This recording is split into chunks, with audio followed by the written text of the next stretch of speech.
Allez, 3, 2, 1... Action! Okay, one more.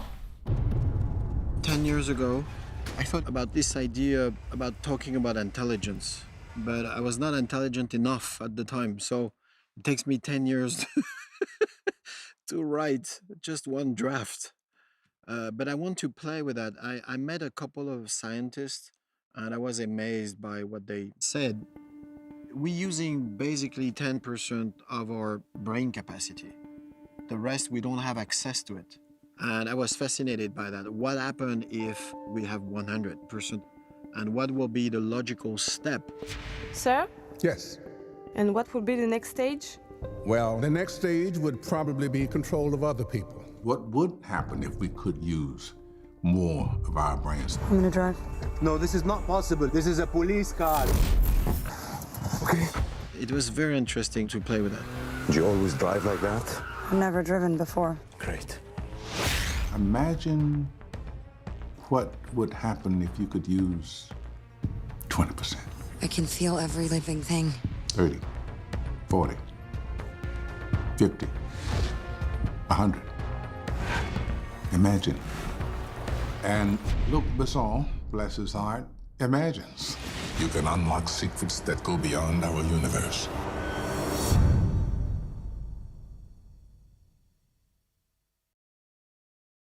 So it starts with a lots of conversation with big scientists. 12 of them were Nobel Peace Prize, and they are all of them in the ICM, the Institute for the research about the brain in Paris. Action! So I work a lot for years to try to find the right balance between what's real and what's fantasy and make the film enjoyable. It is estimated most human beings only use 10% of the brain's capacity. People tend to believe that they're only using 10% of their brain and they have this unbelievable magical capacity. The real answer is no one knows. There are some scientists who believe the 10% number is a total myth and the real number should be 100%. And there are other scientists who believe 10% is actually too generous, that our capacity is infinite. To answer that question, you really need to know something very fundamental. What is the brain's total capacity? And nobody knows that.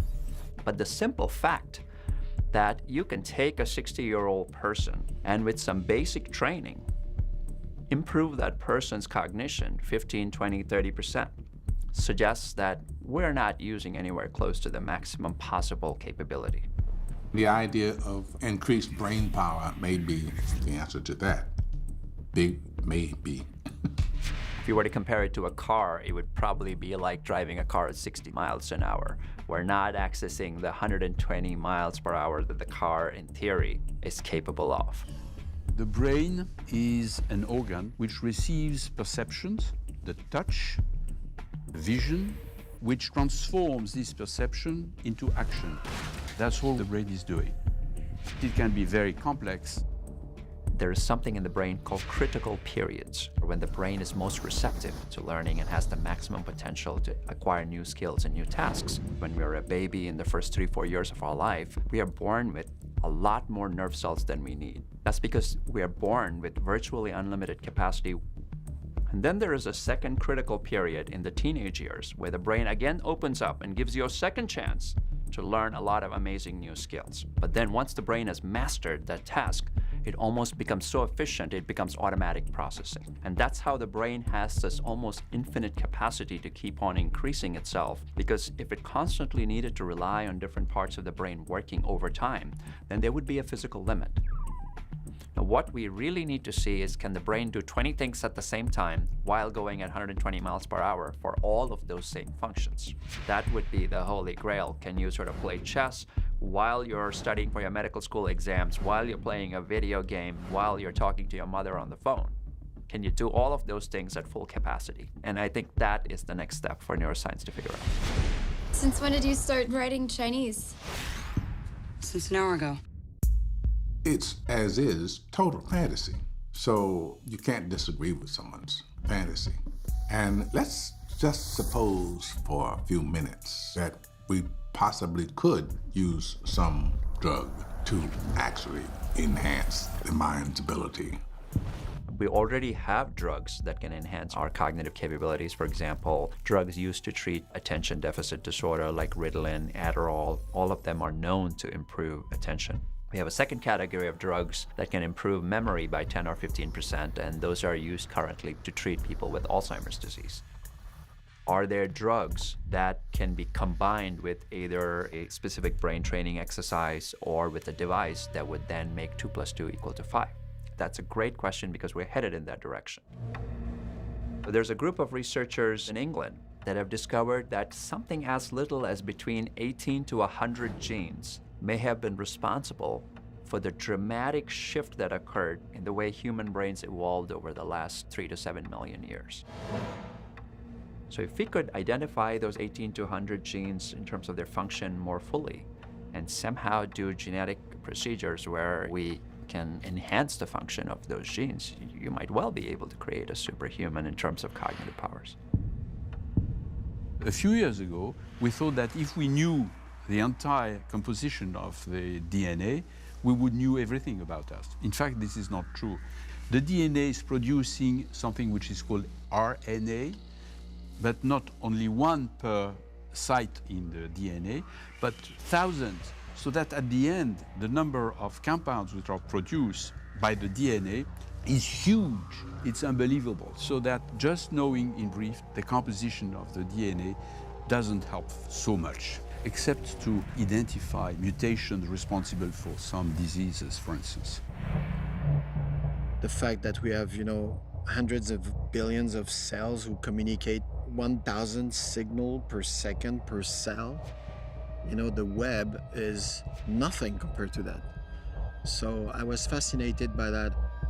What's very interesting, and one of the doctors confirm it, can't prove it, but he say it's not illogical, is that at a certain moment, when you open up your capacity on your brain, if you get 20%, then you can open 30. But when you reach 30, you can open 40. And in fact, it's like dominoes. Once the brain reaches 20%, it opens up and expands the rest. There are no more obstacles. They fall away like dominoes. I'm colonizing my own brain. I would say the possibility is endless. And the reason I say that is 100 years ago, we could not have predicted what we have today. So anything I predict today is almost certainly going to be wrong 30, 40, 50 years from now. For example, telepathy. People would say telepathy is impossible, right? Even though we can read people's emotions, right? That's a form of telepathy. Listen up, Piero Del Rio. Get off your desk, sit in your chair, pick up the red pen to the left of you, and take down everything I say. The reason I like the 10% analogy is because to me 10% is probably the number that best illustrates how much we know about the brain. Everything we know about the brain could be wrong. And so there's this old saying, if the brain were so simple that we could understand it, then we would be so simple that we could not understand it. If we get greater brain capacity, we will learn how to control ourselves. Right now, there is no real self-control, speaking just in large human terms. It's the dark side. What can you do with the intelligence? You can do good, Take this medication, work out, eat organic. You'll be okay. or you can do bad. Ultimately, who you are is created by your brain. It's an interesting thought that these ideas are floating around about technology and our use of it and where it's going. Where we are now, it's a question to be thought seriously about. Almost everything we have today would have seemed like magic 100, 150 years ago. The internet, mobile telephones. As we've become more intelligent, there's also an element of serendipity in some of these discoveries. Our ways of thinking about the brain are simply constrained by our own human ability. Some of the big jumps have come by people sort of venturing off into strange areas. So at some point, the breakthrough will have to come from somebody who thinks out of the box. Where is she?